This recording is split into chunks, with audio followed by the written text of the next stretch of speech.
됐으면 좋겠고. 의원님께 경제는 민주당이란? 경제는 민주당이란 나에게 활력을 주는 에너지원이다. 우리 민주당 의원들한테 아주 유익하고 좋은 공부를 많이 시켜주고 있어요.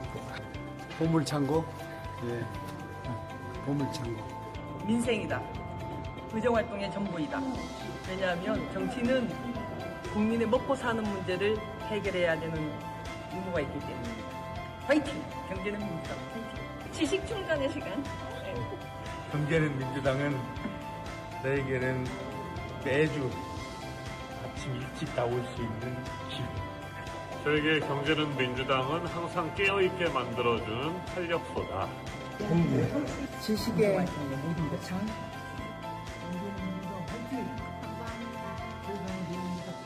이거는 이제 당의 이미지를 바꿔내는 것 같고 많은 의원들이 경제를 챙겨야 되는구나, 나도 공부해야겠구나라는 생각을 하게 만들었기 때문에 경제는 민주당이 좋은 거는 너무 아주 중요한 내용들을 너무 쉽게 이렇게 현실적인 걸 가미해가지고 강의를 하다 보니까 아주 유익한 것 같아요.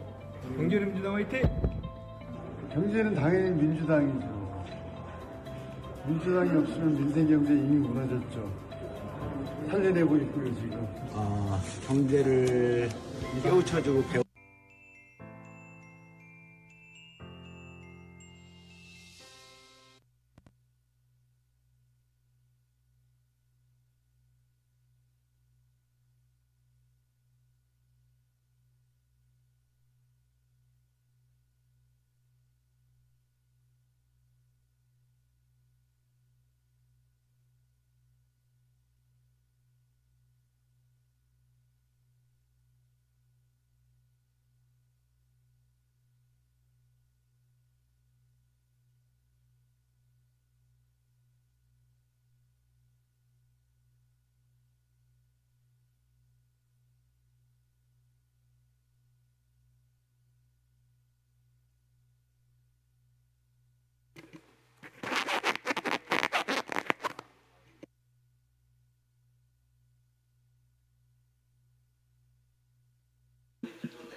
유명하신 분이야.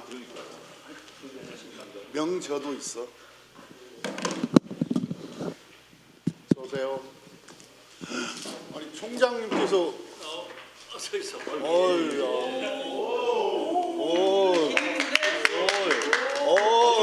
가끔 나와요. 아무래도 총장님께서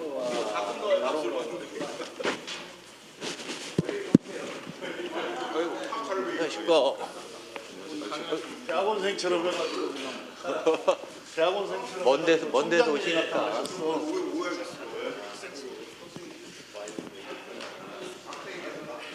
예, 염태영 의원님께서 오고 계십니다.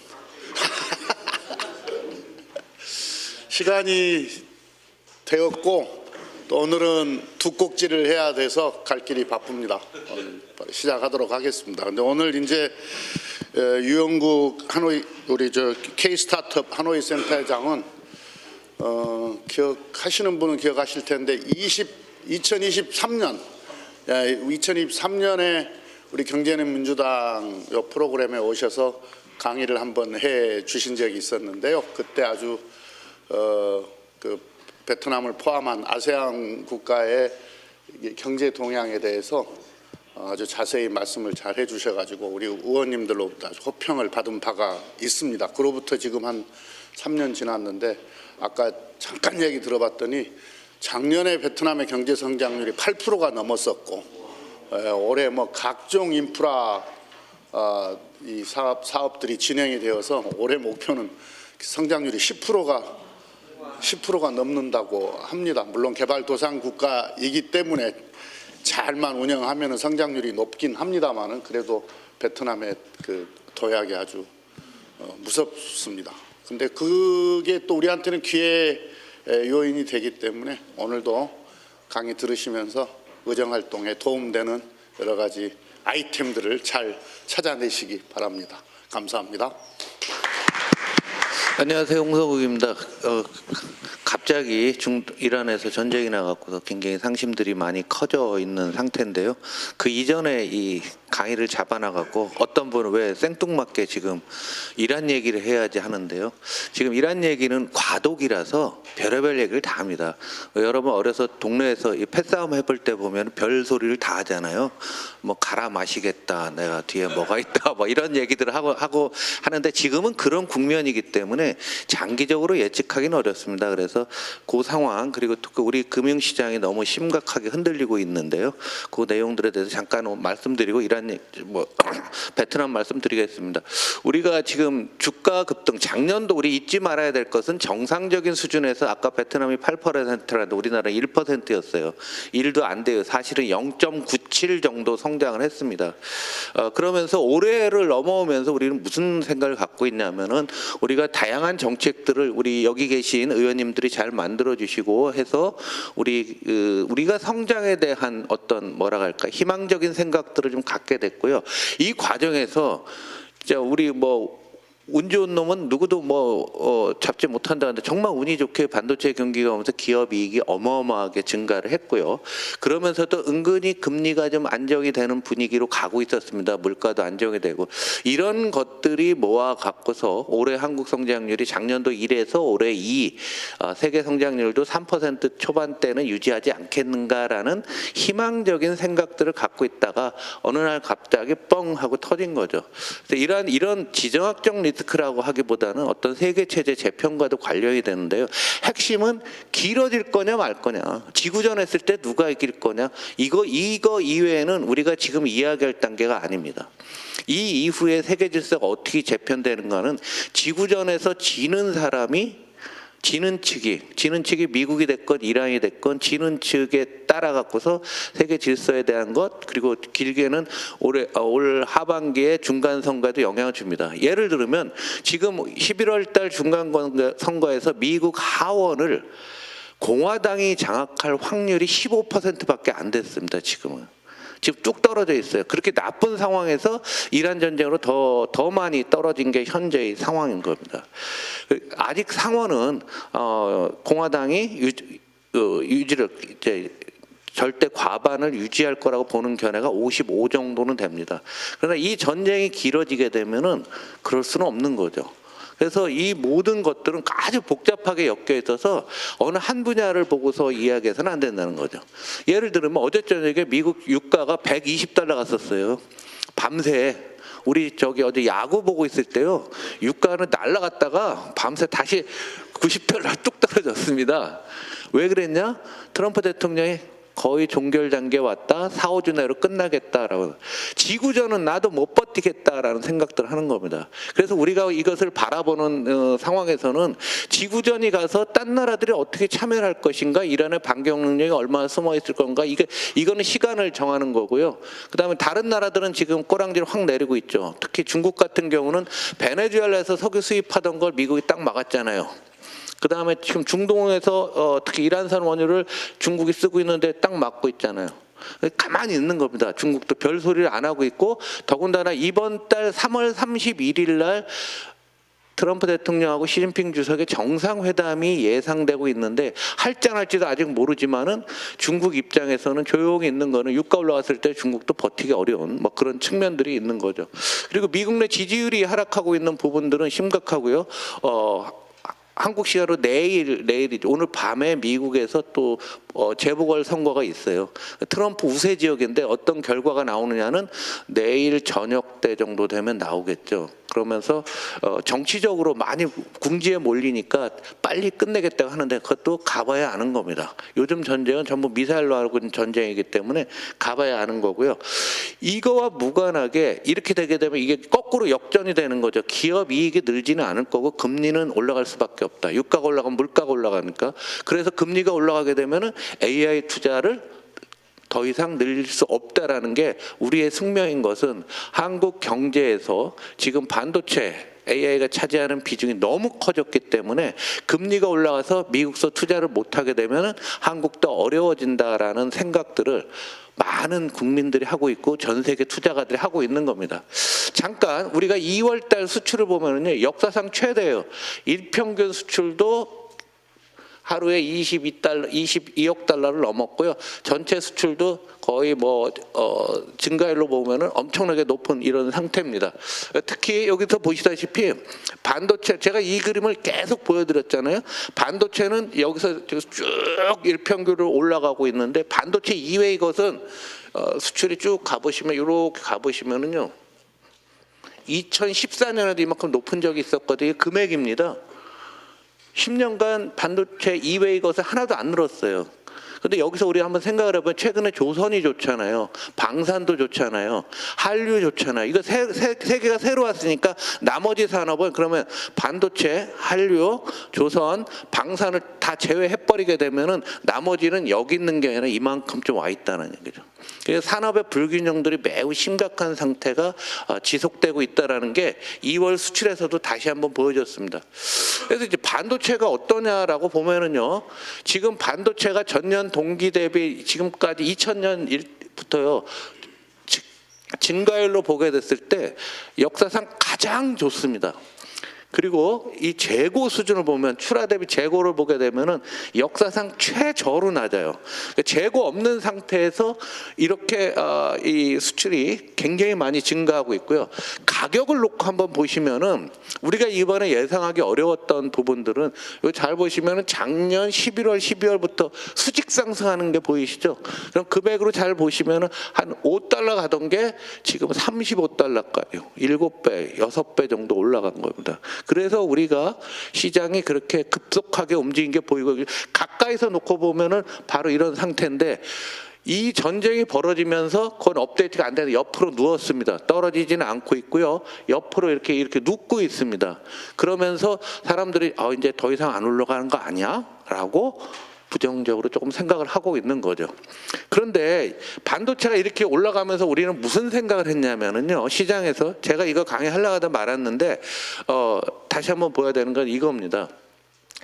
우리의 IT 경기, 클린턴 때 IT 경기 때 보면은 우리가 그 당시에 뭐 핸드폰도 나오고 인터넷도 나오고 하면서 IT 미국에서 생산성이 이렇게 쭉 증가합니다. 그런데 빨간 게 물가예요. 물가는 안정적인 상황을 유지했습니다. 아주 좋은 거죠.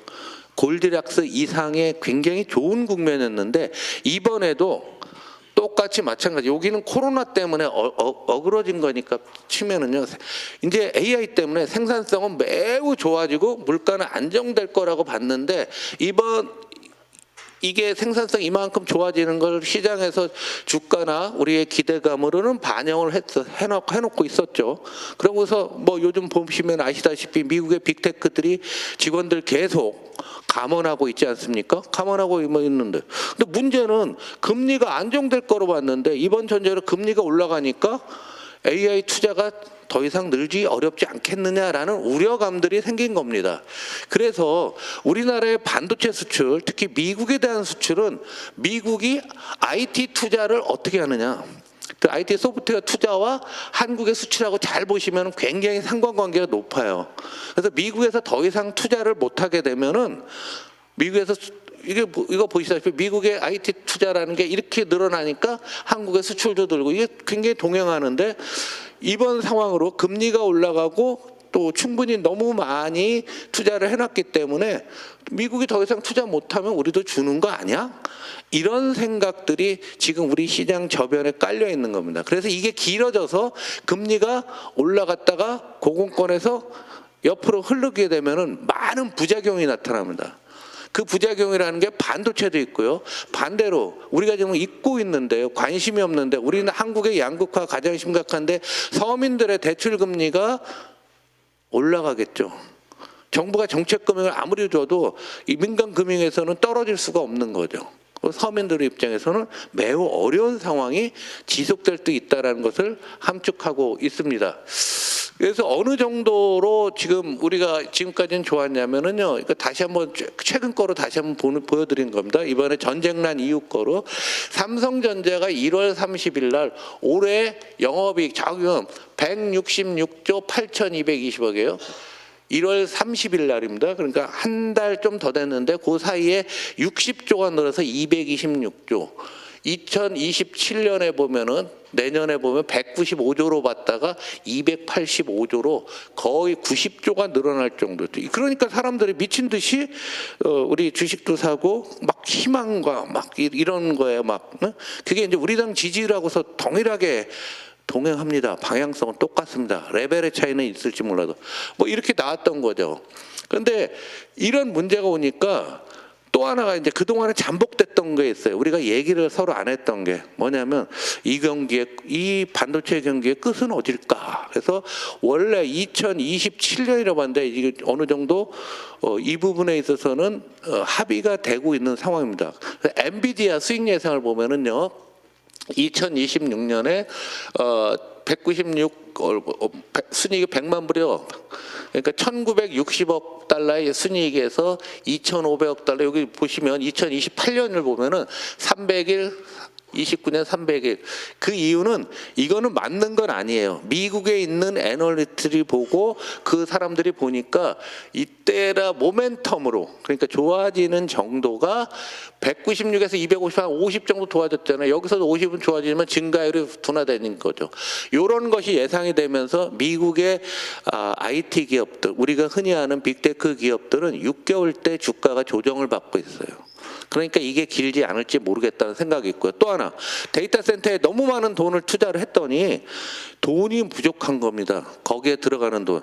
그러니까 돈을 전부 모아서 저 엔비디아 갖다 주고 있는 거예요. 그 뒤에는 우리나라 삼성전자 하이닉스가 있는 거예요. 솔직히 우리 얘기는 못하지만 만약에 삼성전자 이 정도 이익을 얻게 되면 미국이 가만히 있을까요? 뭔가 딴지를 걸어서 우리끼리 얘기지만 뭔가 이런 상황, 그런 복잡한 심리들이 있는 상태에서 이란 전쟁이 터지면서 변동성이 심화된 거다라는 얘기죠.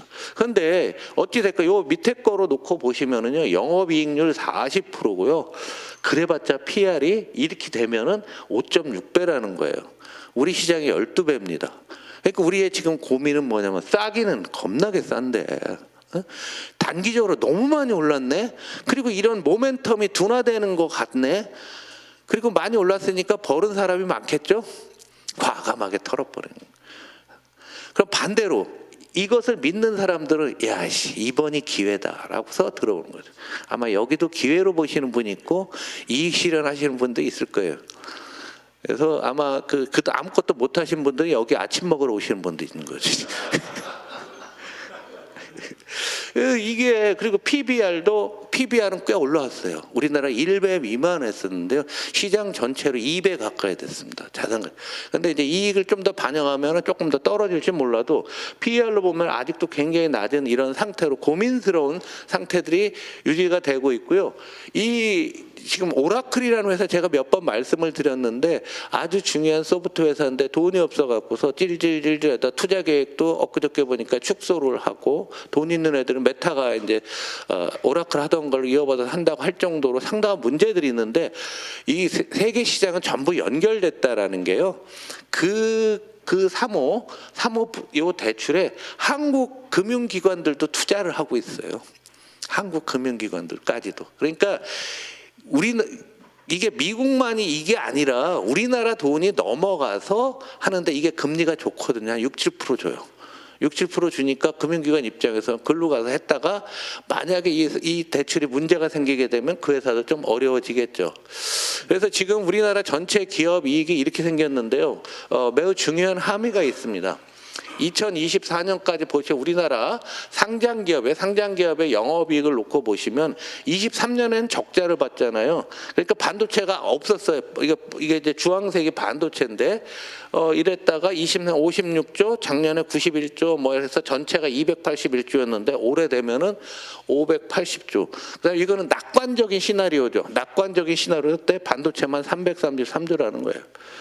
저는 뭐 이거는 좀 믿지를 못하겠어요. 너무 많은데 여기서 280에서 580에서 300조가 늘고 유지한다라는 게 우리 시장의 지금 전제 조건이에요.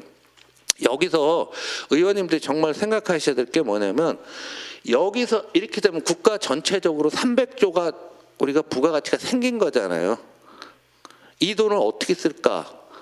그래서 지금 상황에서 우리가 지금 구조전환 계획들을 하고 있는데 한번 보시면은요 15년 20년 동안 이런 적이 없거든요. 그럼 이 돈을 얼마나 잘 쓰는가. 그 다음에 두 번째 특히나 이게 다 반도체이기 때문에 이 반도체 기업들이 번 돈은 이 회사들이 어떻게 현재의 사업 모델, 비즈니스 모델에서 다른 것을 할까. 이게 국가적인 대과제가 된 겁니다. 그래서 여기서 뭘 풀어줄 거냐. 그러니까 이 토탈로는 의원님들이 고민하셔야 될 거고요. 여기서 생각할 것은 삼성전자나 하이닉스 경영진들, 우리 반도체업계 전체적으로 이 돈이 들어왔는데 그냥 쓰고 말 거냐, 미래에 대해서 우리가 뭘 할 것이냐, 이런 우리가 메시지나 인식을 갖고서 지금 이 상황을 보야 돼요. 여러분이 주식 투자해서 돈 벌고 이런 게 관심이 아니지 않습니까? 국가 전략에서는 그게 매우 중요하다라고 생각합니다. 그런데 문제는 우리가 코리아 디스카운트를 완화해서 뭐 6천을 가냐 뭐 했는데요. 요게 6천 가기 전까지 데이터인데요. 주가가 올라가는 것은 주가의 밸류에이션, 퍼가 올라가는 게 있고 이익이 늘어나서 올라가는 게 있어요. 퍼라는 거는 이런 것들 현재 주가 10배라는 얘기는 현재 순이익의 10년치 순이익을 다 더하면 현재의 시가총액, 현재의 기업 가치가 되는 거예요. 그런데 딴 나라들은 20년치를 본다. 그러면 그 나라는 미래를 넓게 보는 거죠. 그런데 우리는 지금까지 10배, 10년치밖에 못 봤죠. 어떤 때는 뭐 8년치밖에 못 보고. 그래서 이번에 우리가 하는 밸류업 정책이라고 하는 거는 10년이 아니라 이걸 12년, 13년, 14년, 15년 이렇게 가야 되는데 퍼는 조금 1, 2년 올라가고요. 나머지는 뭐냐? 기업 이익이 확 늘은 겁니다. 그래서 주황색이 기업 이익인데요. 한국이 6천 가는 동안에 기업 이익이 늘어서 주가가 올라간 건 72%고 퍼가 올라간 거는 25%, 4분의 1 정도밖에 안 되는 거예요. 그래서 코리아 디스카운트를 완화하는데 이게 어느 날 우리가 법안 딱 한다고 되는 게 아니에요. 투자 문화가 바뀌고 사람들의 인식이 바뀌어야 되는 건데 그거 안 된다는 얘기죠. 그래서 퍼가 올라간 날은 오히려 뭐 콜롬비아, 마약하는 나라 이런 나라는 파란색 퍼가 올라갔죠. 우리나라 전 세계 놓고 보면 딴 나라들도 어느 정도는 올라갔지만 우리는 기업 이익에 집중적으로 진행되고 있는 겁니다. 그래서 제가 계속 말씀드리지만 투자 문화가 어떻게 되느냐, 그 문화와 관련된 부분들이 정책으로 구현되지 않게 되면은 큰 의미가 없다라는 거예요. 특히나 외국인들은 여기에 대한 큰 관심이 없어요. 왜 그러냐면 외국인이 한국에 투자하는 것은 펀드로 투자합니다. 그럼 이머징 마켓 펀드를 보면 한국이 한 20%야? 그럼 한국 20%, 중국 30%야? 중국 30%. 딴 나라 넣어놓은 거예요. 이게 통으로 봤는데 아, 한국이 밸류업한데?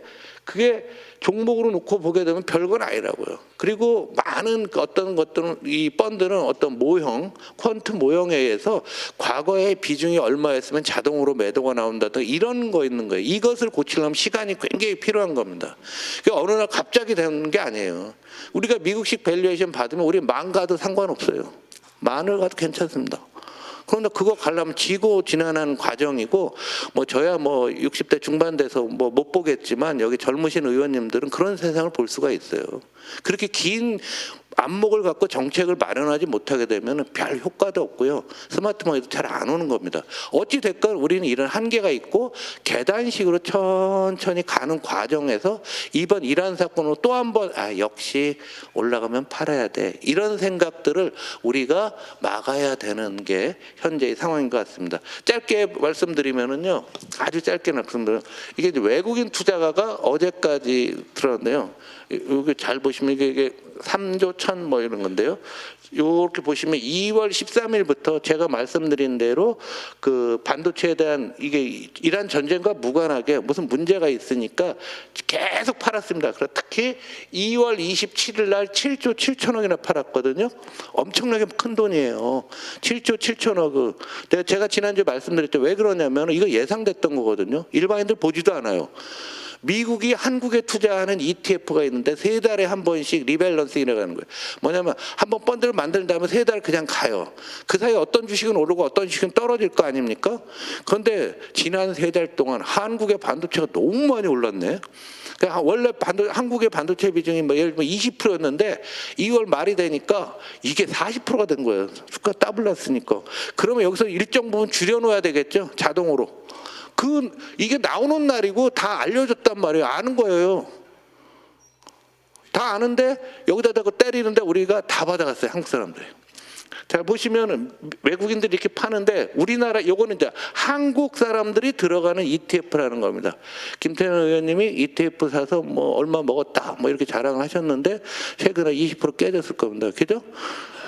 아무 생각 없이 그냥 쭉 들어온 거죠. 그래서 좀 달라진 건 뭐냐면 이런 과정을 거치면서 과열이 식어서 오히려 잘 된 것 같아요.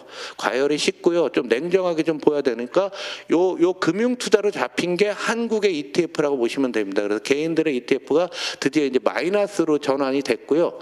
이제 문제는 뭐냐면 쉽게 오늘은 괜찮을 겁니다.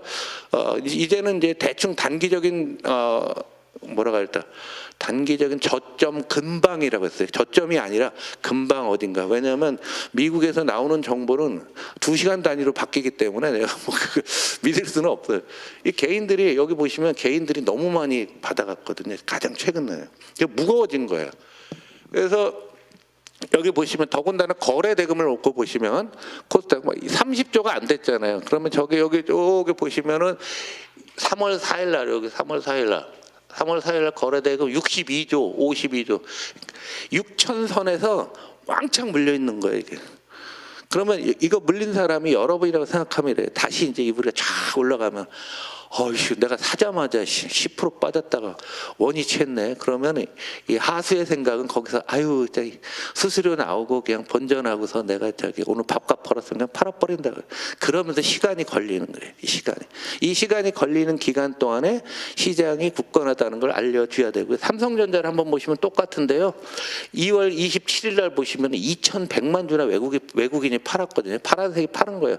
2,100만 주, 1,500만 주 어마어마하게 이거 팔고 있는데 이걸 전부 다 우리 개인하고 금융투자, 우리 ETF가 다 받아가는 거죠.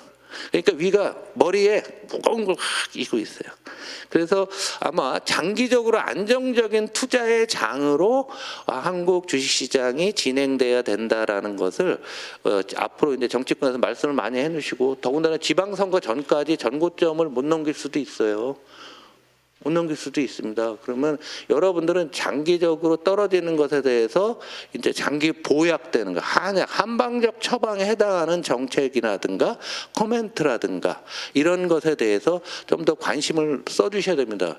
여러분 이것만 주식만 보지 마세요. 가상자산이 작살이 난 거 아시죠? 네? 그럼 우리 청년층들이 민주당 입장에서 굉장히 중요하겠죠. 가상자산도 어려워지죠. 부동산도 뭐 어찌됐건 오르지는 않을 거 아닙니까? 그럼 모든 투자 자산이 올해 2분기에 굉장히 큰 조정기에 들어갔을 때 우리는 선거가 있는 거죠. 그런데 앞서 말씀드린 대로 우리 좀 추경 논의들도 있는데 추경 논의에 명분이 생긴 거잖아요. 이번에 금리가 올라가면서 하다 보면은 어찌됐건 어려우신 분들은 더 어려워지는 게 이런 사건을 통해서 있다라고 생각해 주셨으면 좋겠습니다. 제 얘기를 여기서 마치고요. 저기 베트남 불렀는데요. 베트남의 관점은 두 가지예요. 우리나라 수출의 제3의 수출국이고요. 또 하나 정치적으로 매우 중요한 게 베트남은 정치와 당정이라든가 이런 게 균형을 잡힌 나라였는데요.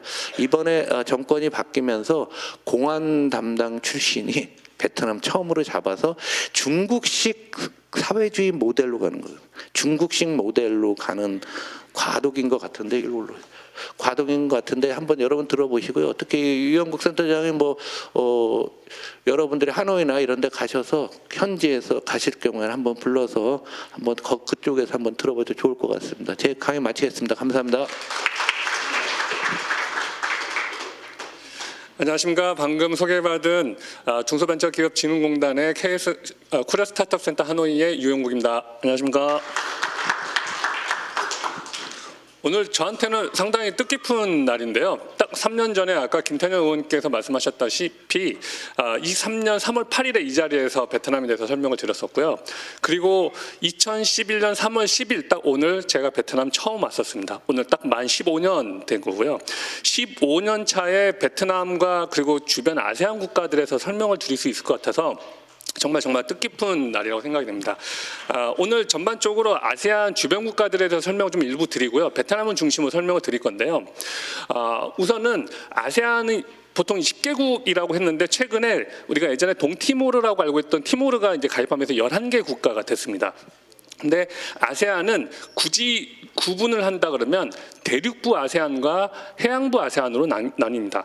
딱 5개 국가, 보통 우리가 인도 차이나 반도라고 부르고 있는 베트남, 라오스, 태국, 캄보디아, 미얀마 이 5개 국가고요. 그 외 바닷가 쪽에 있는 해양부 국가들을 해양부 아세안이라고 일부 나눠서 이야기하기도 합니다. 근데 아세안을 EU처럼 하나의 큰 경제 공동체로 보기에는 좀 어려움이 좀 있습니다. 왜냐하면 유럽처럼 문화적으로나 인종적으로나 종교적으로 크게 합쳐져 있는 나라들이 아니거든요. 좀 간단하게 살펴보면요. 베트남은 지리적으로는 동남아 국가지만 문화적으로는 동북아 국가입니다. 동남아에서 유일하게 한자 문화권이고 유교 문화권입니다. 그리고 아세안에서 이 대륙부 국가들은 소승불교인데 힌두 문화와 소승불교가 합쳐져 있는 문화입니다. 그리고 해양부는 이슬람과 힌두가 합쳐져 있는 문화입니다. 그리고 이제 200~300년 동안 유럽의 지배를 받다 보니까 굳이 식민지 기준을 한다 그러면 인도 차이나 반도의 프랑스, 베트남, 캄보디아, 라오스는 프랑스 식민지였고요. 미얀마는 영국 식민지였고 태국은 식민지는 아니었지만 실질적으로는 영국의 영향을 받았습니다. 해양부에서도 영국과 인도네시아와 티모르는 포르투갈의 영향을 받았죠. 그리고 동남아에서 아세안에서 가장 특이한 문화를 가지고 있는 데는 필리핀입니다. 왜냐하면 필리핀은 스페인 280년, 미국의 60년의 실질적인 지배를 받다 보니까 우리가 아시아 사람이라고 하지만 정서적으로는 서양인의 정서를 가지고 있어서 보통 우리 기업들조차도 아세안에 진출할 때 그냥 동남아, 아세안에 진출할 때는 어떻게 해야 되나요? 하지만 각각의 문화들이 너무나 판이하게 다릅니다. 그래서 보통 컨설팅 기업들이 시장을 크게 보이게 하기 위해서 아세안의 인구가 얼마가 되고 경제 규모가 얼마 된다 하지만 실질적으로는 아세안을 공통적으로 적용해서 뭘 하기는 사실은 매우 어렵습니다. 하지만 굳이 구분한다 그러면 태국을 주변으로 해서 미얀마, 캄보디아, 라오스는 바트 경제권이라 해서 태국의 경제적인 영향을 상당히 많이 받고 방콕에 들어온 수많은 물건들이 육로를 통해서 그 주변 국가로 물건이 많이 나갑니다. 하지만 베트남은 중국을 통해서 왔다 갔다 하는 물량이 훨씬 더 많고요. 그리고 해양부에서는 싱가포르를 중심으로 해서 말레이시아나 인도네시아 부자들이 싱가포르에 와서 소비를 많이 하고 싱가포르에서 들어온 물건들이 주변 국가로 많이 나가기도 합니다. 필리핀은 말씀드린 대로 전혀 다른 경제권이고 문화권입니다. 그래서 아세안 이 주요 6개국들의 경제 성장률 추이를 제가 분기별로도 좀 해봤는데요. 눈에 띄게 보이는 숫자를 보이는 곳은 베트남입니다. 아세안이라고 해서 모두 다 빠르고 큰 성장을 하는 게 아닙니다. 특히 태국을 보면요. 태국은 아세안의 경제 맹주라고 불려왔지만 2022년부터 경제 성장률 추이를 보면 1%대, 2%대를 하고 있습니다. 베트남은 작년에 8.02% 성장을 했습니다. 올해 10% 성장을 자신하는데 뒷부분에 설명을 드리겠지만 이게 허황된 소리가 아니라고 하는 것을 이야기를 좀 드리려고 합니다. 뒷부분에 이 아세안 6개국 경제 성장률 추이는 다시 한번 말씀을 드리려고 하고요. 얼마 전에 대통령님께서 싱가포르를 다녀오셨잖아요. 그런데 이 AI 관련돼서 싱가포르이 왜 중요한지에 대해서 사실 우리 언론에서 잘 이야기가 나오지는 않았었는데요. 싱가포르는 아무래도 이제 특히 미국 자본에 의한 구글이라든지 아마존이라든지 이러한 이 큰 업체들이 아시아에 투자할 때, 아세안에 투자할 때 가장 유망한 곳이 싱가포르입니다. 왜냐하면 정치적으로 경제적으로 안정화되어 있기도 하고 영어를 사용하는 국가이기 때문에 우수한 인력을 확보하기도 좋고요. 그런데 싱가포르는 너무 작은 나라이기도 하고 전력이 부족합니다. 지금 국가 전력 전체 소비되는 전력 중에 9%를 데이터 센터에 쓰고 있어요. 그러다 보니까 싱가포르 입장에서는 더 이상 데이터 센터를 유치할 수가 없습니다. 그래서 싱가포르에 인접한 말레이시아의 조호바루라는 데에 지금 데이터 센터가 엄청나게 많이 생기고 있습니다. 그래서 현재 상황으로는 싱가포르이 아세안에서 가장 많은 데이터 센터를 가지고 있지만 5년 후에 10년 후에는 말레이시아가 가장 많은 데이터 센터를 가지고 있고 그 다음엔 인도네시아가 됩니다. 왜냐하면 인도네시아는 데이터 주권 정책에 의해서 우리나라에 쓸 데이터를 할 거면 우리나라에다 데이터를 설립해라라고 해서 이 세계적인 이 기업들이 인도네시아 데이터 센터를 지금 엄청나게 짓고 있습니다. 그리고 이들 기업 입장에서는 인도네시아가 막연하게 인구가 많다고만 해가지고는 굳이 데이터 센터를 설립하지 않을 수 있는데 인도네시아가 빠르게 특히 이 스타트업들이 가장 많고 유니콘이 아세안에서 가장 많은 곳 중에 하나가 바로 인도네시아입니다. 그리고 젊은 인구들이 이 핸드폰을 통해 가지고 이커머스를 한다든지 각종 플랫폼을 통해 가지고 데이터를 엄청나게 소비를 하는 곳이다 보니까 인도네시아는 아세안에서 가장 큰 데이터 소비 국가입니다. 지금 제가 뭘 많이 써놓긴 했지만 싱가포르이 현재까지는 데이터 센터가 많지만 말레이시아는 인도네시아의 인접 지역이다 보니까 지금 데이터 센터가 급격히 많이 생기고 있고 5년 후에는 아세안에서 가장 많은 데이터 센터가 설립이 될 거고 인도네시아 그 뒤를 따라가고 있다라고 하는 정도입니다.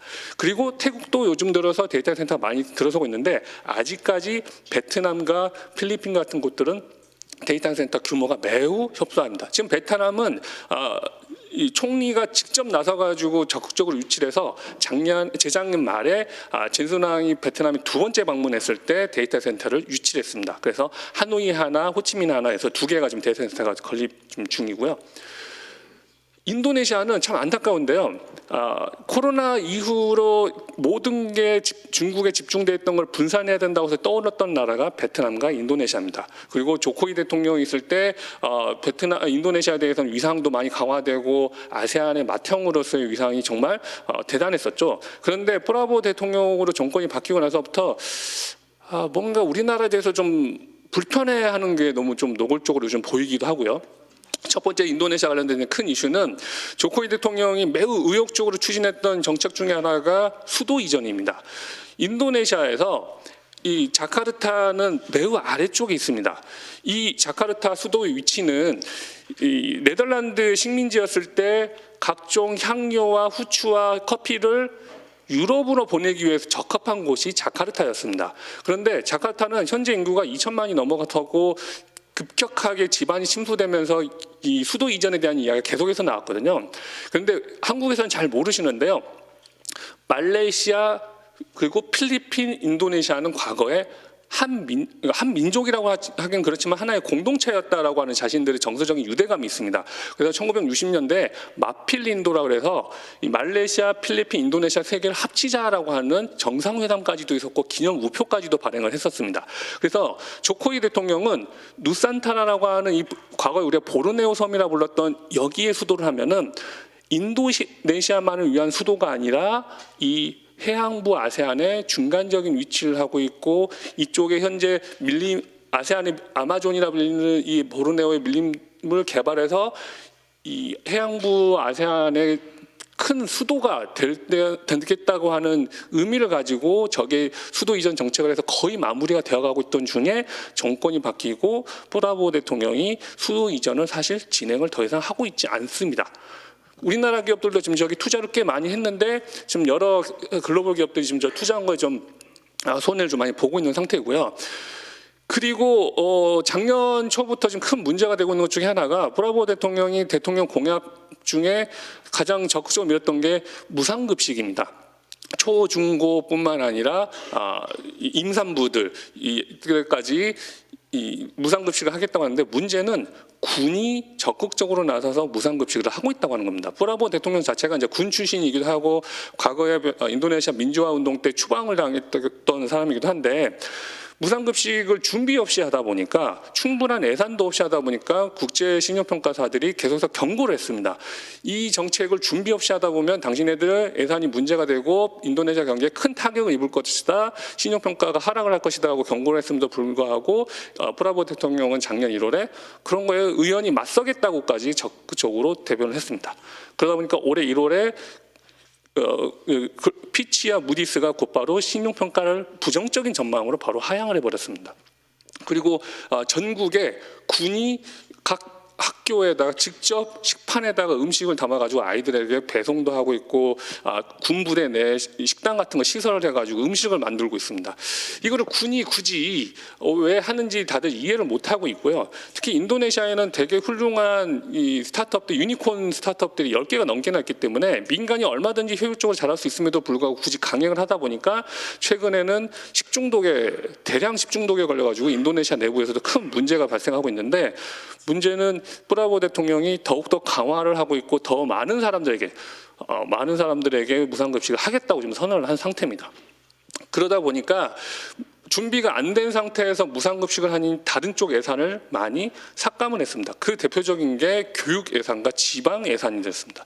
교육 예산이 줄어들다 보니까 대학생들이 장학금이 부족하게 되고 더 많은 선생님들을 채용해야 되는데 선생님들 채용을 하지 않다 보니까 이 청년들이 더욱더 큰 실업률에 느끼게 된 거죠. 그래서 인도네시아라고 하는 이 검은 복장을 한 청년들이 대학생 중심으로 한 청년들이 전국적인 시위가 벌어졌다가 그 시위에서 공유 차량, 그러니까 아세안에서는 그랩과 고잭이라고 하는 오토바이 플랫폼이 있습니다. 오토바이 통해 가지고 택시도 하고 배송도 하는데 이 시위를 막던 경찰 장갑차에 깔려서 오토바이 젊은 22살의 기사가 사망을 하게 됩니다. 그게 순식간에 SNS에 퍼지면서 전국적으로 대규모 시위가 벌어지고 지방 예산이 또 줄어들다 보니까 지방 의회를 불태우기도 하고 정말 심각한 사태가 작년 8월에 벌어졌었습니다.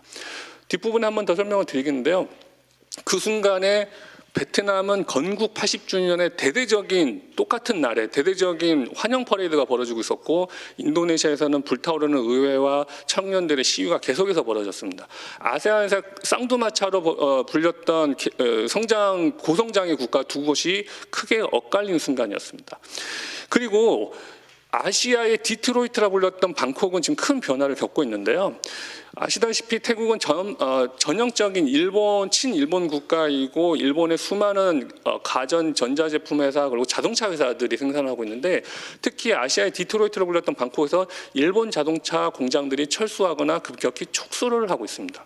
그리고 그 자리를 중국의 전기차 공장들이 들어서고 있고요.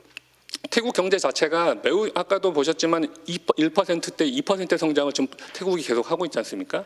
근데 태국 경제 자체가 많이 위축되어 있기도 하고 급격하게 태국 정부가 친중 성향을 좀 보이고 있기도 하고 근데 일본 자동차들이 그동안 태국의 자동차 시장의 90% 이상을 차지하다가 최근에는 뚝뚝뚝 떨어져서 70%로 떨어졌습니다.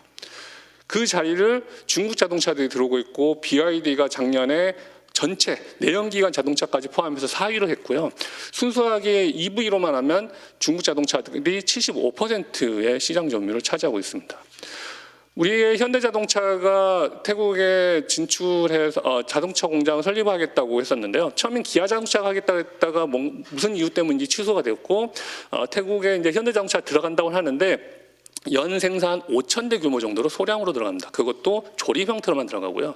근데 중국 기업들은 이미 차지하고 들어가고 있고 그리고 시장 점유율을 급격히 올라가고 있습니다. 그래서 특히 베트남은 이 대륙부 아세안에서 캄보디아, 라오스는 이미 20여 년 전부터 친중으로 기울었고 태국 역시도 급격히 친중으로 기울은 것에 대해서 많이 우려를 하고 있습니다. 왜냐하면 베트남은 전통적으로 반중 국가였거든요. 그런데 뒷부분에 소개드릴 베트남의 우리는 보통 당서기장이라 부르는 총비서가 이 공안부 출신인데 베트남의 공안부는 우리나라 이 국정원과 경찰이 합쳐진 조직입니다. 근데 매우 유연하게 어느 한쪽의 편을 들지 않고 매우 현명하게 외교를 하고 있으면서 트럼프 1기 때는 적극적인 반중의 자세를 취하면서 미국으로부터 받은 무기부터 해서 온갖 경제적인 지원을 혜택을 받다가 분위기가 바뀌니까 지금은 중국하고도 가깝게 지내고 있는 현명한 모습을 보이고 있거든요. 그 뒷부분에 대해서 한번 더 설명을 드릴 거고요. 이제 본격적으로는 베트남에 대한 설명을 드리려고 하는데요. 베트남 하면 머릿속에 이런 수많은 단어들이 떠오르실 겁니다. 이걸 제가 한번 정리를 해봤는데요. 우리 일반 국민들 입장에서는 베트남 하면 맛있는 베트남 쌀국수 그리고 뭐 베트남 반미 샌드위치라고 하는 것도 좋아하기도 하고 다낭 같은 경우는 경기도 다낭시라고 부르기도 하잖아요. 요즘은 베트남의 나트랑 이제 베트남에서 나짱이라 부르는 데를 서울시 나트랑구라고 부르기도 할 정도로 한국 분들이 베트남을 가장 많이 다녀갑니다. 근데 우리 한국에서 기업가 우리 정부 입장에서는 지난 33년간 베트남에 가장 투자를 많이 한 국가가 우리 베트남입니다. 우리 대한민국입니다. 그리고 한때 삼성전자가 베트남 전체 GDP 20%를 차지했고요. 수출 금액으로는 25%를 차지하기도 했습니다. 현재는 베트남은 삼성전자가 전체 GDP 한 14%를 차지하는데 우리 삼성전자가 줄어든 게 아니고 그 사이에 베트남이 성장을 많이 했고 삼성전자를 대표로 해가지고 베트남이 신뢰할 만한 기업이다, 국가다, 시장이다 고 하는 인식이 생기다 보니까 다른 나라 투자자들이 투자를 더 많이 하다 보니까 비중이 상대적으로 작아진 겁니다. 코로나 이전에는 한때 베트남에 살고 있는 우리나라 교민들이 27만 명까지도 됐습니다. 지금 한 20만 명 정도 살고 있는데요. 신남방 정책 차이나 플러스 원으로도 불리기도 했고 2019년에 하노이 북미 정상회담이 있었죠. 그 이유 중에 하나는 당시에 폼페이오 국무장관이 북한에다가 베트남은 너희의 미래다. 너희가 개혁개방을 하면 베트남처럼 될 수 있다라고 하면서 베트남을 개혁개방의 모델로 보여줬었거든요. 그리고 실제로 2019년 초반에 2018년부터 해서 김일성 대학과 김책공 대의 엘리트를 뽑아가지고 베트남의 도이머의 개혁개방 정책을 공부했고 베트남에서 차관급이 평양에 가서 가르쳐주기도 하고 북한에서 베트남에 와서 특히 호치민에 와서 베트남의 개혁개방을 공부를 하기도 했었습니다. 근데 아시다시피 2019년에 그게 어그러지다 보니까 지금 더 이상 진행은 되고 있지는 않은데요. 그리고 무엇보다 중요한 거는 우리만의 입장이 아니라 베트남에서 생각하는 요즘 최대 현안은 뭐냐면 무조건 우리는 중진국에 탈출해서 선진국에 진입을 해야 된다는 게 지금 최대 화두고요. 그러기 위해서 우리는 어떻게든지 반도체를 유치해야 된다. 반도체 시설을 유치해야 된다고 하는 게 적극적인 지금 추진 방향입니다. 그래서 바이든 대통령이 베트남에 방문을 했을 때 베트남이 여러 가지 것을 양보를 하면서 대신 조건을 내건 게 우리 베트남의 반도체 산업을 지원해 주세요, 투자를 해 주세요라고 하면서 지금 미국의 반도체 설계 회사라든지 여러 반도체 회사들이 베트남에 투자가 지금 진행이 되고 있습니다. 그리고 지금도 계속해서 삼성전자가 베트남에 좀 반도체 관련해 해달라고 하는데요. 비공식적이긴 하지만 삼성전자가 후공정으로 테스트 패키징 관련된 걸 지금 베트남 하노이 북쪽에 지금 하고 있습니다. 뭐 아까도 의원님께서 문의를 주시기도 했는데 베트남에 관심 있는 분들은 유튜브를 통해서 베트남의 반환 감정 또는 베트남에서 삼성전자가 철수한다라는 기사가 있는데 진짜냐고 물어보시는 분들이 있으세요. 근데 이게 베트남에 있는 분들은 그 말도 안 되는 소리를 누가 해라고 하지만 이게 정말 영향력이 큰 게 베트남에 투자한 우리나라 이름만 들을 법한 우리 기업들 베트남에 이미 10년이 넘게 투자하고 있음에도 불구하고 임원분들이 물어보세요. 진짜 베트남 삼성전자 철수하는 거냐고. 혹시 내가 모르는 게 있냐고. 그리고 우리나라 모 공공기관에서 베트남 관련된 지원 정책 때문에 오셨던 모 박사님이 베트남에 우리 기술 탈취 엄청 한다는데 우리가 베트남에 지원해 주는 게 맞냐고 말씀을 하시더라고요. 근데 제가 2023년 3월에 이 자리에 있을 때도 똑같이 말씀드렸던 게 가짜뉴스 영향력이 너무 크기 때문에 우리가 이에 대한 적절한 조치가 필요하다고 했는데 갑자기 요즘 또 다시 그게 생기고 있습니다. 뒷부분에 한 번 더 말씀을 드리도록 하겠습니다.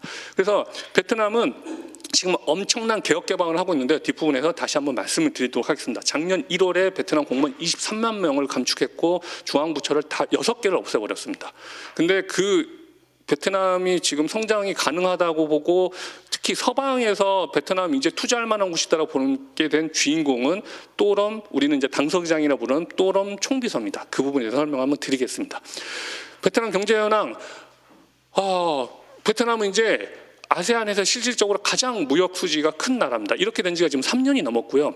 싱가포르이 1등이라고 하지만 싱가포르는 전체 수출 물량의 55%가 환적 물량입니다. 싱가포르에서 생산해서 간 게 아니라 다른 나라가 싱가포르이 지리적으로 유리하기도 하고 세금 혜택을 받을 수 있다 보니까 싱가포르로 간 다음에 싱가포르에 다시 선적해서 나가는 물량입니다. 실질적으로 베트남에서 그 나라에서 생산해 수출한 걸 하면 이미 3년 전부터 베트남이 아세안의 실질 1위이고요. 태국은 4년 전까지만 하더라도 지금 베트남의 위치가 있었는데 아까 경제 성장률이 제가 계속해서 낮아지고 있다고 했잖아요. 그러면서 태국은 저렇게 4위로 밀려났습니다. 베트남 뭐 경제 성장률 좋다 하는 이야기를 많이 들으셨을 거고요. 작년에 베트남이 200억 흑자를 했는데요. 24년도에 비해서는 줄어듭니다. 그 이유가 미국의 이 관세 전쟁 때문에 베트남이 미국 입장에서는 세 번째로 미국 입장에서는 적자고 베트남 입장에서 흑자를 가장 많이 낸 나라거든요. 그러다 보니까 미국의 관세 보복을 피하기 위해서 적극적으로 미국의 알래스카 LNG도 사준다고 하고 비행기도 엄청나게 사준다고 하고 온갖 걸 사준다고 하면서 흑자 폭이 좀 줄어들긴 했습니다. 하지만 여전히 좋은 상황이고요. 우리나라 입장에서는 베트남은 3대 교역국이고요. 92년대에 5억 달러였던 게 작년에 946억 달러에서 190배 증가하고 있습니다. 더욱더 증가할 수밖에 없고 우리나라하고 베트남하고의 관계는 정말 밀접한 관계인데 뒷부분에 한 번 더 설명을 드리도록 하겠습니다. 그런데 지금 베트남 정부 입장에서도 이 부분 때문에 지금 적극적으로 자국 기업들 육성하기 위해서 노력을 하고 있긴 한데요. 베트남의 엄청난 수출과 빠른 경제 성장률에 전체 GDP에서 수출이 차지하는 비중은 83%인데요. 그중에 75% 이상이 전체 수출하는 외국 기업들입니다. 외자 자본에서 수출합니다. 물론 우리나라도 7, 80년대 그러긴 했지만 빠르게 우리 자국 기업들이 그 자리를 차지하면서 우리가 지금 이렇게 경제 성장을 이뤘잖아요. 그렇기 때문에 베트남 정부 입장에서는 어떻게든지 외국 자본이 들어오기만 하는 게 중요한 게 아니라 기술 이전을 어느 정도 좀 지원을 해주고 자기들이 좀 성장할 수 있게 좀 도와달라는 이야기를 계속하는 겁니다. 아까 보여드렸던 거 다시 한번 보여드리면 베트남 경제 성장률이 다른 나라들에 비해서도 눈에 좀 띄죠.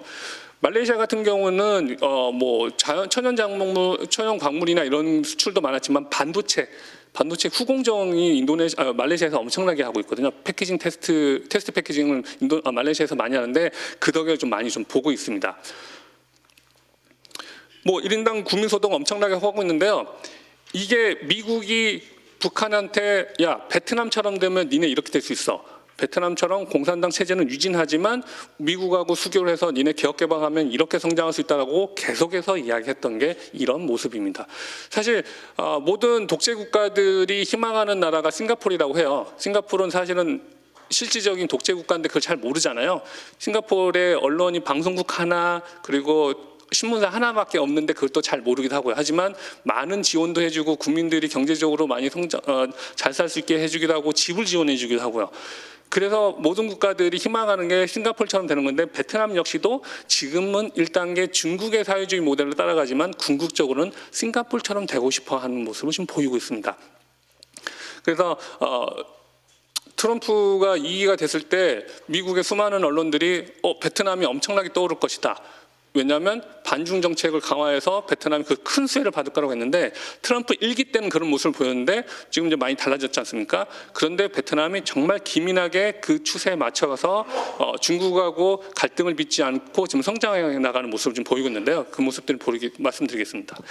2000년대 초반에 전 세계적으로 브릭스 이후에 브라질, 러시아, 인도, 중국 다음으로 떠오를 만한 나라들로 여러 국제기구들, 경제기관들이 수많은 나라들을 언급했습니다. 그런데 저 수많은 나라들 중에 지금도 정치 경제적으로 안정화되어 있으면서 성장 유망한 나라고 할 만한 나라는 베트남하고 인도네시아 정도밖에 없습니다. 근데 제가 앞서 말씀드렸다시피 인도네시아가 요즘 좀 여러 가지 좀 이슈가 있다 보니까 전 좀 안타깝게 좀 보고 있는 상황이고요. 그러니까 베트남이 절대적으로 대단하다 막 그런 게 아니라 베트남 이후에 갈 만한 나라가 사실 없습니다. 지난 2023년에 베트남이 한참 떠오를 때 인도와 인도네시아도 그 못지않게 괜찮다 그래서 많은 우리나라 기업들이 갔다가 1년도 안 돼서 많이 돌아왔습니다. 가봤더니 베트남만큼 괜찮은 시장이 없다. 거버넌스가 괜찮은 데가 없다라고 하면서 돌아왔습니다. 근데 향후 10년 동안은 베트남을 대체할 만한 나라가 사실 없어 보입니다. 지금 머릿속에 요즘 이 시장이 괜찮다고 하는데 그런 나라가 없습니다. 그리고 과거에 이런 나라들을 이 경제기관들이 선정을 했을 때 젊은 인구, 인구가 풍부한 인구 이런 걸 이야기했거든요.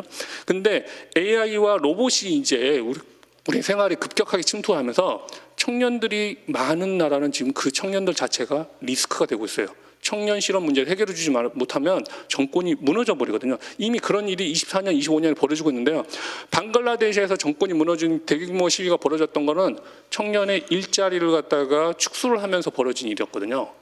그리고 인도네시아에서도 작년에 벌어졌던 일은 말 그대로 이 무상급식 하는 예산을 쓰기 위해서 교육비를 줄이면서 대학생들로 촉발되다 보니까 전국적으로 벌어졌던 일입니다. 그래서 이 신흥개발 국가 중에 계속해서 성장하고 하려면은 청년들이 일자리를 개발해주고 만들어주고 해야 되는데 사실 정부가 아무리 노력을 해도 이제 이 과거에 저임금 노동으로 해왔던 일들을 이제 로봇과 이 인공지능이 해결을 해버리다 보니까 매우 힘든 상황이 되어버렸습니다.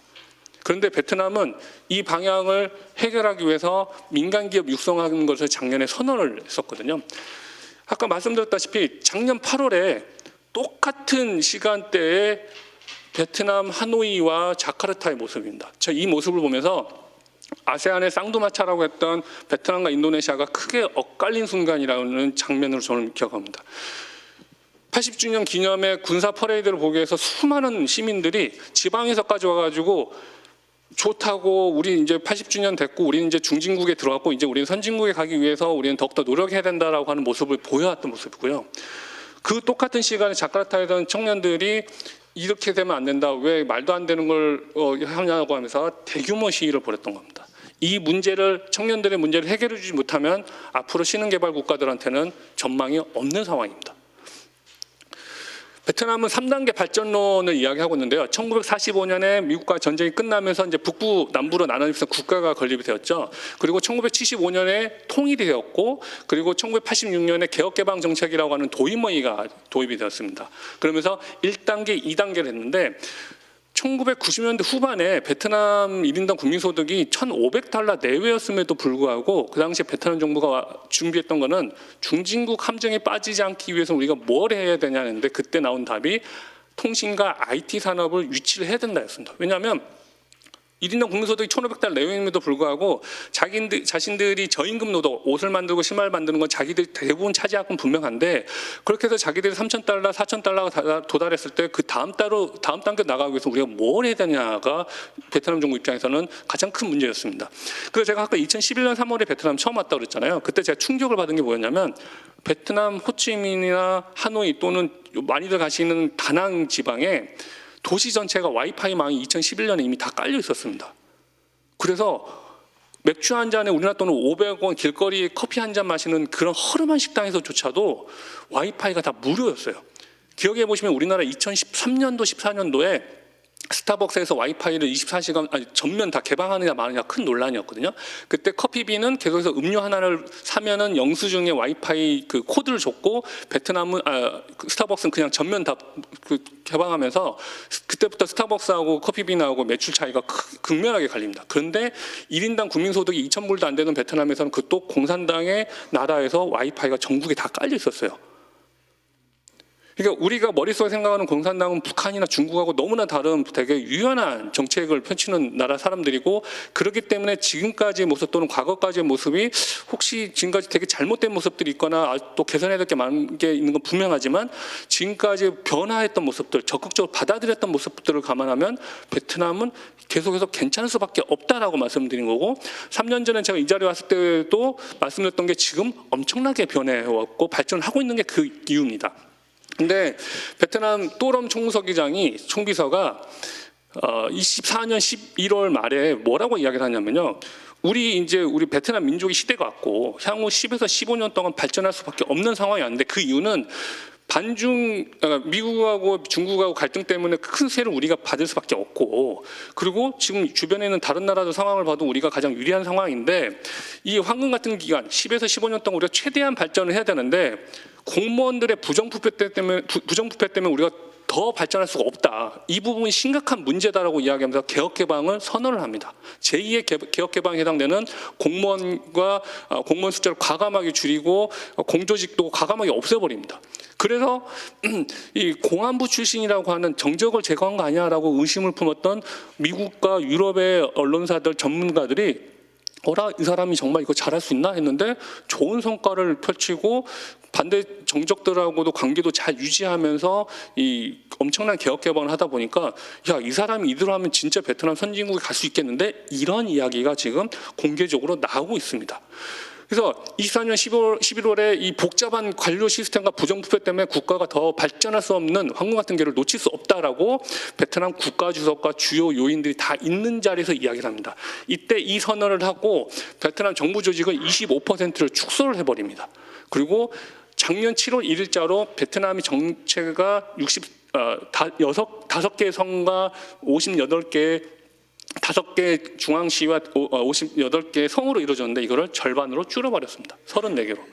왜냐하면 베트남에서 인허가를 받으면 우리로 따지면 동과 시와 그리고 도, 이 행정구역 체계가 있는데 각 단계에서 인허가를 받으려다 보니까 아무것도 진행이 안 되더라는 거죠. 그래서 이거를 2단계로 줄여버렸고요. 베트남이 엄청난 중앙 집권 국가처럼 보이지만 실질적으로는 지방정부에서 결정한 걸 중앙정부가 바꾸지 못했어요. 총리가 국가주석이 아무리 이야기해도 각 실무 지방공무원들이 또는 지방성장들이 안 해버리면 진행이 안 됐습니다. 그래서 지방성장들을 그 지역 출신들에서 중앙정부에서 보낸 사람들로 절반 이상을 바꿔버렸어요. 그러면서 지방정부에서 자기들 마음대로 나름 발전하려고 한 거지만 어설프게 투자를 받아가지고 개발을 하려다가 멈춰버려가지고 유령도시처럼 되는 곳들이 많거든요. 그거 관리가 안 되니까 중앙정부에서 효율적으로 통제하겠다 해서 그걸 과감하게 바꿔버렸습니다. 그러면서 지금 베트남이 빠르게 성장할 수 있는 요소를 마련했다라고 이야기를 하는데, 그리고 중앙 정치국에서 뭐라고 또 작년에 5월에 이야기했냐면요. 공산당의 나라잖아요. 우리나라의 가장 중요한 운동력은, 국가 경제 가장 중요한 운동력은 민간 기업이다라고 선언을 해버립니다. 그래서 24년도에 94만 개였던 민간 기업을 작년에 한 6만 개까지 육성해서 100만 개가 됐고요. 2030년까지 100만 개 추가돼서 200만 개 기업을 육성하겠다고 합니다. 근데 아까 말씀드렸던 신흥개발 국가들이 일자리 창출 못하면 정권이 뒤집어지는 상황이라고 했잖아요. 일자리를 마련할 수 없으니 스타트업들 적극 지원해가지고 기업들이 젊은 친구들이 사업을 할 수 있게, 이거를 하라고 한 겁니다. 지금 제가 중소벤처기업진흥공단에서 하노이에서 베트남에 진출하는 우리 한국 기업들 스타트업 지원하고 있잖아요. 그러면서 우리 베트남 공무원들하고도 저희가 협력을 많이 하거든요. 계속해서 찾아와서 우리 베트남 스타트업들하고 같이 할 수 있는 게 뭐가 있는지, 지원 정책이 뭔지, 니네 나라는 이렇게 중소기업이랑 이 스타트업들 지원을 많이 해주고 있는데 우리 어떻게 하면 되는 거냐, 우리 좀 도와달라는 이야기를 계속해서 합니다. 왜냐하면 최고 지도부가 민간 기업 육성하라고 양성하라고 명령을 때리고 숙제를 내려줬기 때문에 지금 적극적이고요.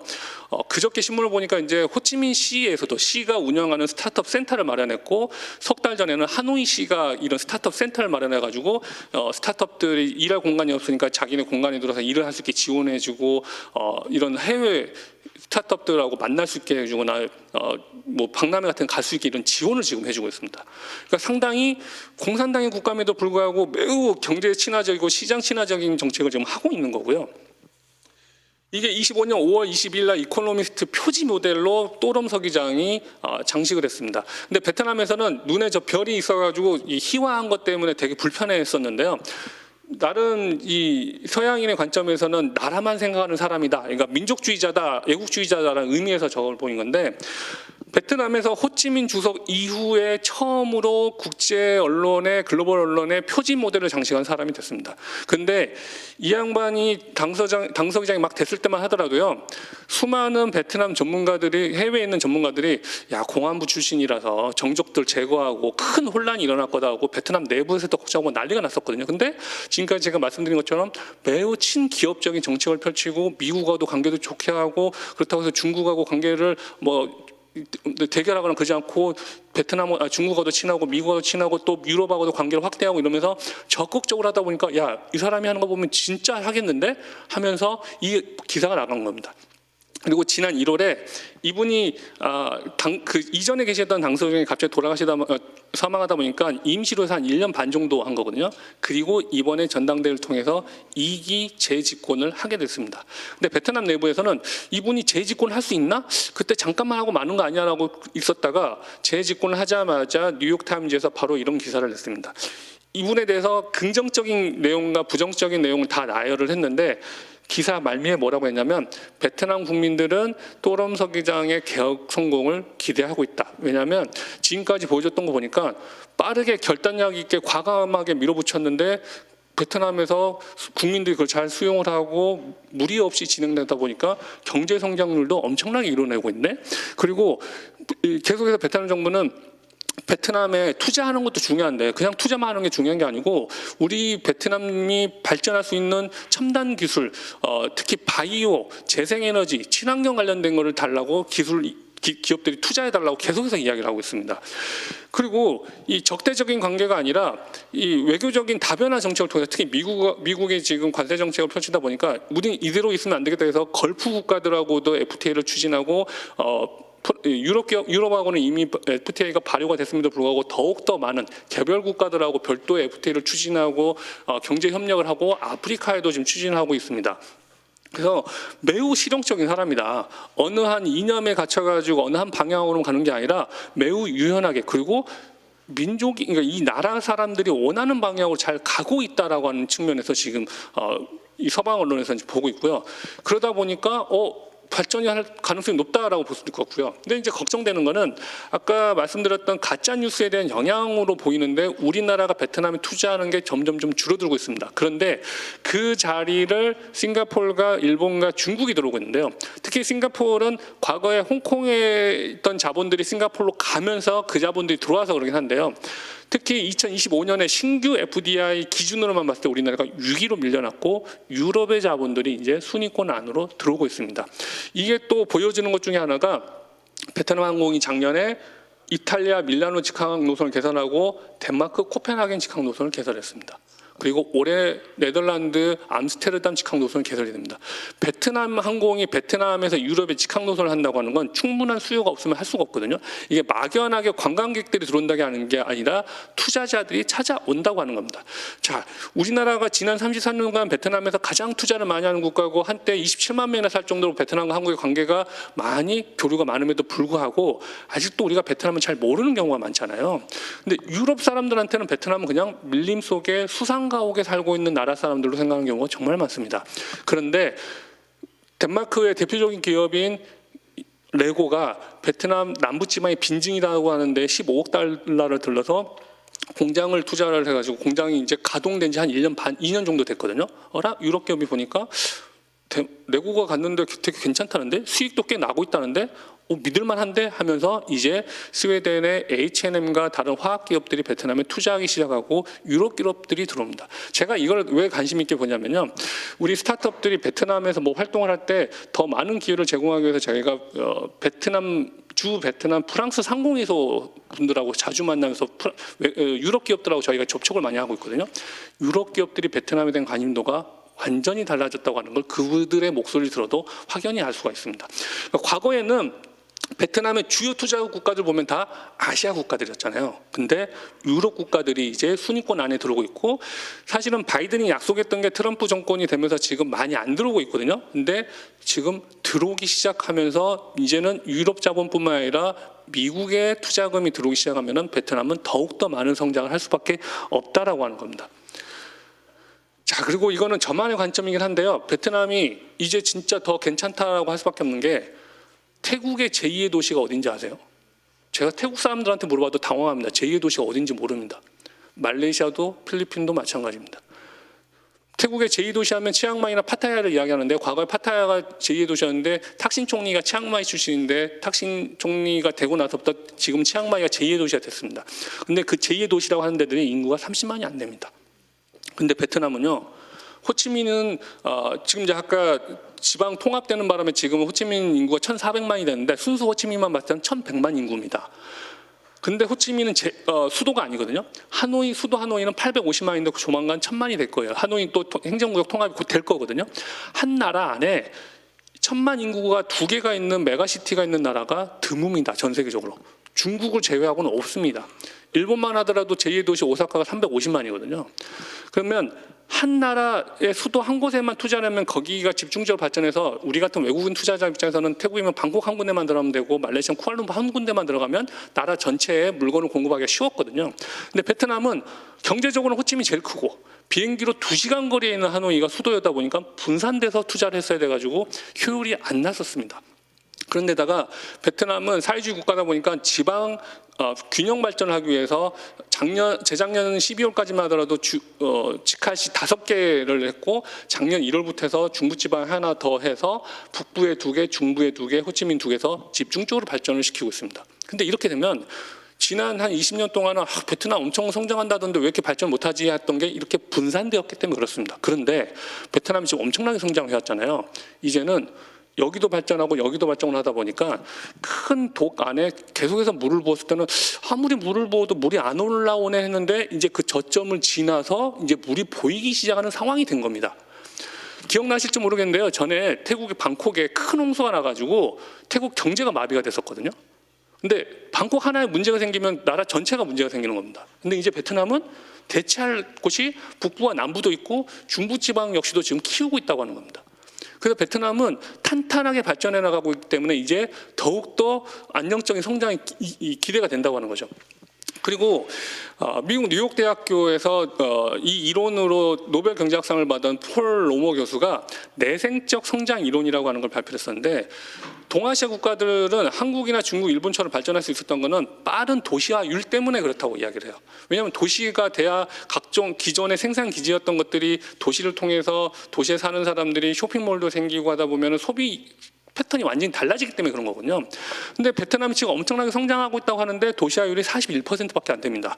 근데 베트남 정부가 5년 전부터 계속해서 도시화율을 높이기 위해서 지금 엄청나게 노력을 하고 있거든요. 베트남 정부가 모르는 게 아니라 도시화율을 높이기 위해서 노력하고 있다는 거죠. 지금 베트남 엄청나게 성장했다고 하는데 도시화율이 아직도 낮아? 그럼 도시화율이 올라가면 올라가서 베트남은 엄청나게 성장을 하겠네? 그리고 베트남 이제 소비재 시장이 꽤 각광을 받을 수밖에 없다라고 하는 거죠. 우리나라 기업들이 소비재 시장들이 더 들어와야 된다고 하는 거고요. 우리나라하고 베트남하고 이 특징을 보면요. 아까 제가 보여드렸던 무역 수지에서 우리는 구조적인 파트너인데 우리가 베트남에 수출을 엄청나게 많이 해서 지금 흑자를 많이 보고 있는데 실질적으로는 우리나라 화장품이나 뭐 옷 같은 걸 많이 사줘서가 아니고요. 베트남에 진출한 1만여 개 우리는 한국 기업들이 특히 생산 기지들이 한국에서 주요 원자재를 받아다가 수입해서 다시 수출했기 때문에 그렇습니다. 그러니까 실질적으로는 베트남 소비자를 위한 수출은 아직도 많이 못하고 있는 겁니다. 이 부분은 우리가 지금 공략을 해야 되는 거죠. 지금 우리가 베트남 무역 현황을 보면은 수출도 많이 들어가고 하는데 특히 반도체, 디스플레이 다 삼성전자나 LG전자에 들어간 부품들이 이렇게 많이 들어갔기 때문에 그렇습니다. 베트남 소비자를 상대로 하는 산업들은 아직도 우리 기업들이 많이 부족한 부분이 많고 이 부분에 대해서 더욱더 공략을 하면은 좋은 기회를 얻을 수 있다는 거죠. 자, 우리 이제 베트남에 진출하려고 하면요. 베트남에 뭐 경제 성장이 잘 되고 있으니까 당연히 중산층 비율도 계속해서 올라갈 수밖에 없겠죠. 실질적으로 코로나 이후로 항공 여행 객수가 급격하게 늘어나고 있는 걸 보면 야, 진짜 이제 중산층이 올라가니까 먹고 사는 것뿐만 아니라 여가 생활을 즐기는구나. 이제 다른 나라도 여행을 가는구나. 이 사람들 씀씀이가 진짜 커졌구나라고 하는 걸 이제 느끼게 되는 거죠. 근데 베트남에서 우리 기업들이 뭘 해야 되냐고 수많은 질문들을 하십니다. 우리 자체적으로 우리 정부가 많은 지원도 해주고 있지만 성과를 못 보고 있는 것 중에 하나가요. 베트남뿐만 아니라 아세안 국가들 그리고 우리보다 경제적으로 조금 부족한 나라들에 대할 때 불편한 표현이긴 합니다만 마치 식민지 대하듯이 대하는 경우가 많습니다. 요즘 한류가 전 세계적으로 인기라는데 그러면 니네 한류 좋아하니까 한국 제품 당연히 사겠네. 메이드 인 코리아라고 하는 거 강조하면 되는 거 아니야? 앞에 K자만 붙이면 되는 거 아니야? 사실은 이런 제안으로 나갑니다. 전 세계적으로 인기 있는 BTS 이미지를 해서 팔았던 이 콜드브루는요. 미국이나 일본에서 중국에서 엄청나게 많이 팔렸거든요. 근데 베트남, 인도네시아에서는 크게 실패했고 인도네시아 언론에서는 크게 비난까지도 했습니다. 말도 안 되게 비싸고 맛도 없다고. 그러면은 뭔가 이런 소비재가 이런 신흥개발국가에서 안 팔리면 뭐라고 이야기하냐면요. 아, 사람들이 못 살아서 그래. 베트남에서 이런 커피를 안 팔리는 거는 소득 수준이 낮아서 그래라고 이야기합니다. 사실은 그렇지 않고 만약에 이 가격대에 베트남 청년들이 인도네시아 청년들이 가장 좋아하는 밀크티를 팔았으면 엄청나게 팔았을 겁니다.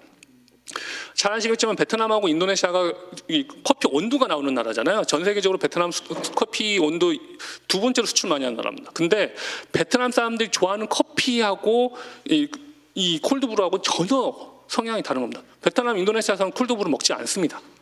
그러니까 BTS, 뭐 블랙핑크 이런 한류 스타만 갖다 붙이면 무조건 팔릴 거라고 하는 게 되게 오만한 생각이라고 하는 겁니다. 근데 이 신흥개발 국가들이 쪽으로요. 만약에 화장품을 산다 그러면 한 2, 3만 원짜리 제품을 살 때 한국 사람들은 내가 이거 샀다 내 피부에 안 맞으면 내 친구를 줄 수도 있고 가족들을 줄 수도 있잖아요.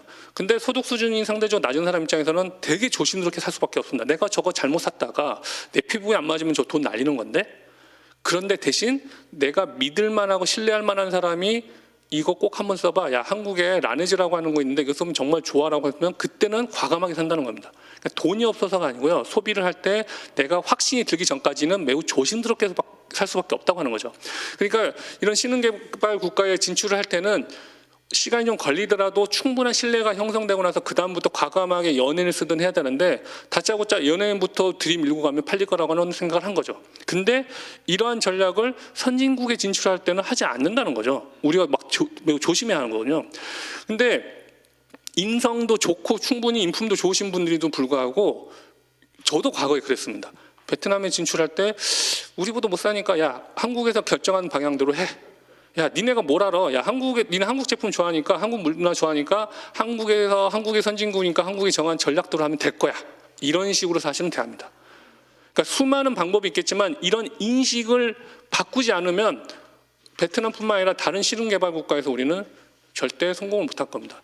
이제는 수출을 많이 했기 때문에 생산 원료로 부자재로 많이 했지만 소비재로는 하려면 이런 마인드가 되지 않으면 절대 바꿀 수가 없습니다. 성공한 대표적인 사례가 오리온입니다. 근데 이 오리온은 왜 성공을 했냐면요. 현지 법인에서 결정한 거를 그대로 지원을 해줬기 때문에 그렇습니다. 지금 베트남 오리온에서 성공한 저 과자들인데요. 한국에서 개발한 게 아니고요. 오리온 베트남에서 연구하고 생산해서 오히려 한국으로 수출까지 한 겁니다. 저 쌀과자는 1,000억이나 팔았어요. 근데 보통 수많은 한국의 소비재 기업들은 야, 한국에서 잘 팔리는 거 이거 갖다 팔아. 한국에서 제일 많이 팔리는 거 그걸로 해. 근데 베트남 소비자들이 원하는 거 아닌 건 차이가 클 수밖에 없잖아요. 그래서 이런 거가 있다고 하는 거고요.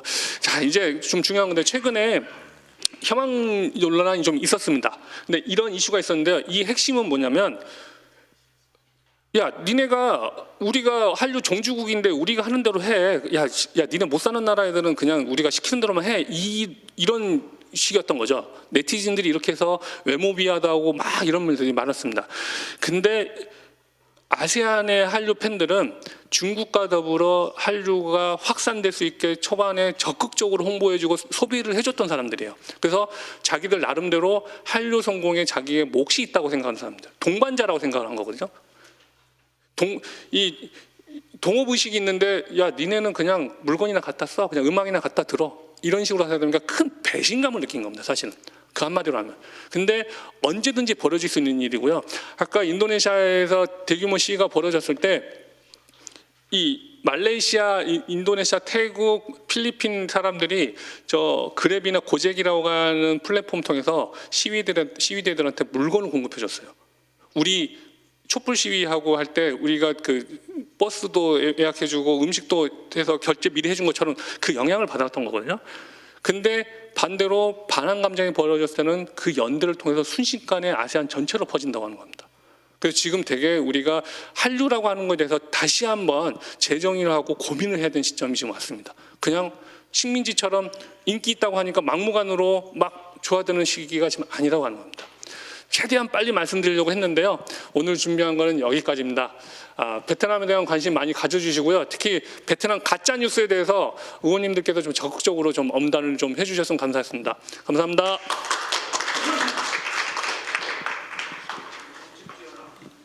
시간이 좀 지났는데요. 다음 주에는 그 지방선거를 대비해서 수도권에 특히 관광으로 우리 내수가 구조적으로 크게 어렵기 때문에 관광으로 산업을 육성하는 내용이거든요. 관광 전문이라 특히 수도권 쪽에 많은 정책들이 준비됐으니까요. 꼭 좀 참여해 주시기 바랍니다.